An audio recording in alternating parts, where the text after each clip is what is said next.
If you wanna change something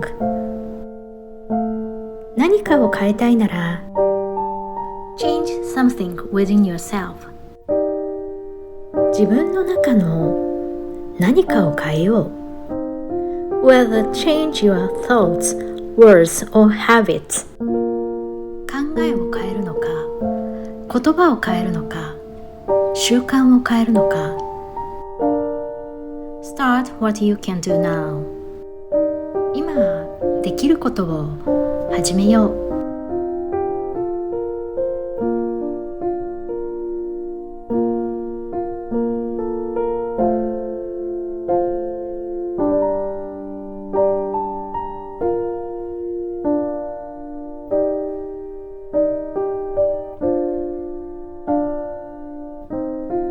Think, worry, struggle, fear, or take action. 考えること、悩むこと、葛藤すること、恐れること、行動すること。All your experiences will come to fruition for the better future. すべての経験は、より良い未来のために実を結びます。Even failures will be your stepping stones towards success.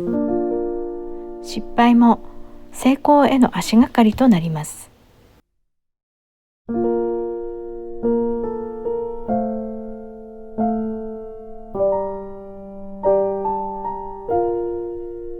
You cannot be genuinely happy if you are not genuinely you. あなたが純粋にあなたでなければ純粋に幸せになることはできません Be comfortable being you 自分らしく快適に過ごそう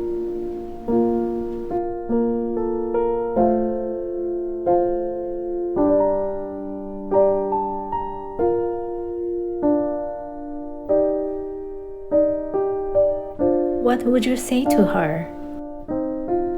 なんて言いますか Please give your younger self a hug.